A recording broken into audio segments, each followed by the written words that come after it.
Thank you. Thank you, colleagues. Bulavinaka from Fiji. And it's a pleasure for me to join you for the first time at this 4th Pacific Women Leaders Forum. I took up this portfolio 2 months ago, and previously I was the Minister of Education. I would like to thank you, Madam Senator Marie Spain, for your astute leadership and solidarity to advance our collective commitment to gender equality in the Pacific region. I'd also like to acknowledge all the ministers present in the room and all the senior government officials for taking their time out to be part of this very important forum. Crisis of the magnitude we face today, it requires more than ever an extraordinary levels of solidarity and cooperation, and this is what we are seeing today. Colleagues, Fiji was hit by a second wave of COVID-19 in late April 2021, and this definitely has not been an easy year for us, for Fiji and the Pacific as well.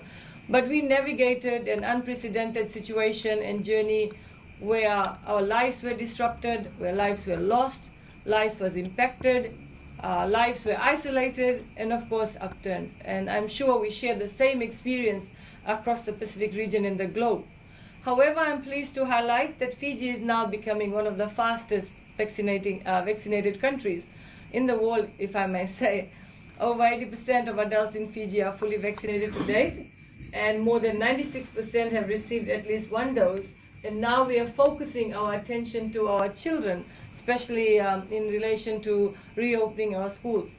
I mean, we all know that children were most affected during this lockdown and closure period. The COVID-19 pandemic in Fiji actually underscored magnificently our reliance on women leadership, both on the front line and at home, in the community, in the workplaces. And here women comprise 63% of our health workers, 85% of market vendors, and 80% of social and community workers. And of course, their lives were also were devastated. However, the COVID-19 also exposed two structural gender inequalities and issues across every sphere in our society. I was impressed to note gender-based violence coming in, domestic violence, etc. coming in, and the financial implications of COVID-19 on our families. Because in Fiji and across the region, women are seen as those who provide food on the table, and that definitely affects children.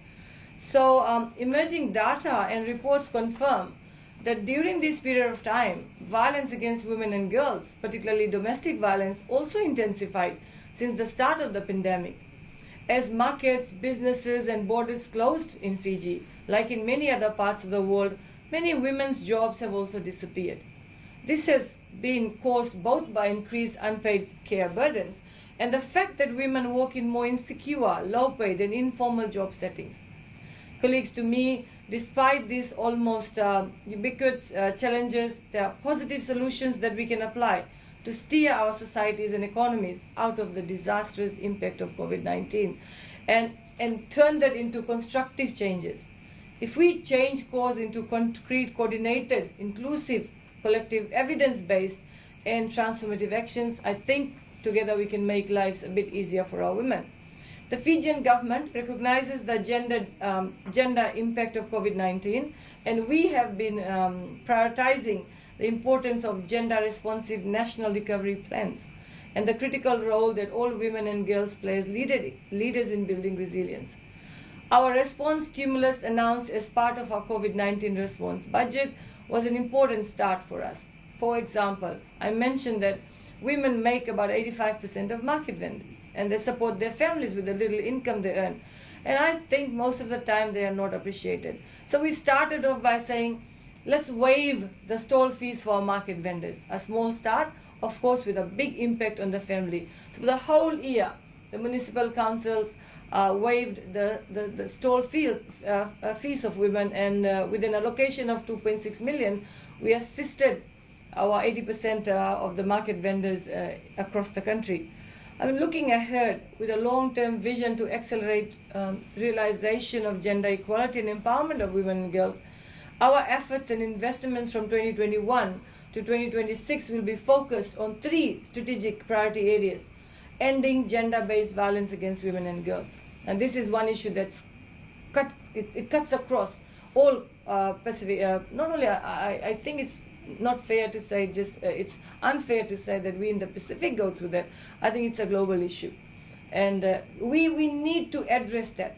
But the question being, with so much investment, there's so much awareness, there's so much work around this, we now need to turn our policies into transformative actions at the ground level. And the data in terms of that, I think, is very important. The second priority area for us in Fiji is to promote women's economic empowerment and improving protection, preparedness, and resilience to disasters for all women and girls. Fiji, like most of the Pacific Island countries, is susceptible to natural disasters. And this is one area where we need to protect our women from the impacts of natural disasters, climate change. Of course, in conclusion, I'd like to say it has to be a whole-of-government approach. I think our previous speaker mentioned including men in leadership positions, and Madam Payne, you talked about how Cabinet can assist in ensuring that women's issues are government issues, and we need to impress more on that. And of course, if I might just say that, when it becomes a whole of government issues, we need evidence-based approaches with emphasis on leadership, decision-making for all girls and women, and of course a comprehensive gender transformative institutional capacity development. The budget has to be gender responsive, and of course the access to quality disaggregated data and gender statistics. So ladies and honorable colleagues, COVID-19 has derailed us, but this is the moment to advocate and build a system that is capable of delivering gender equality while making sure that women and girls are at the heart of recovery decisions anywhere, and processes including through gender responsive laws, policies, and budgeting that ensures their rights, it meets their needs, and of course we recognize the contributions that women make to our society in all leadership positions they have. So let me conclude by saying thank you very much, and I think I have a lot to learn from inspirational leaders in the Pacific, and if we can work together by sharing our best practices, definitely we will be able to achieve our targets of achieving gender equality for the future. I thank you. Thank you. Thank you, Minister Akbar, and it's lovely to see you again. I really enjoyed working with you as Minister for Education and